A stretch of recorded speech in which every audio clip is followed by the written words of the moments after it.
Yox, qaynar çaya görə də Azərbaycan dünyada xərçəng xəstəliyinin yaranmasına görə ağız boşluğundan mədəyə qədər, yəni mədə xərçəngi, qida borcunun xərçəngi çox hədsizdir, çox yuxarı yerdəyik. Çünki bizdə insanlar yarışırlar və fəxr edirlər ki, mən samavardan qaynar içirəm. O da təbii selli qişanı yandırır və qıcıqlandırır, yandırır və xərçəngə çox sürətlə yaxınlaşır. Təsəvvür edin ki, incə boğaza qan qaynar çay tökürsən, Bəli. içirsən. O selli qişanı da. Mən üzr istəyirəm, uşaq idim. Çoban vardı qoyunu. İnan ki, bir samavar çayı qaynar o içirdi. Təbii. O ona ləzzət eləyirdi elə bir şey.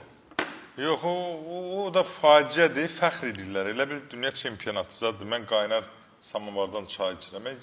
Bir dəfə çaşıb təsadüfən qaynar çay içəndə görür dilimiz suluq bağladı, dodağımız suluq bağladı, yandırırdı. Mənim həmən damağım yandı. Hamımız elə idi. Doğrudan. Vallahi normal adam elə olurdu, yandırardı. Qaynar çay yandırardı. Adam da var yandı. Qaynar elə qaynar yoxdur indi, biraz gözləmək. Mən məsəl üçün bax bu temperaturda içirəm. İsti çay içərsən də, isti. İsti yandırmır, eləmir, normal. Normal qayda. Normal Baxırsan qayda. ki, ağzını yandırmırsa, bu sənin boğazını da yandırmır. Yoxsa mən elə şey olar mı?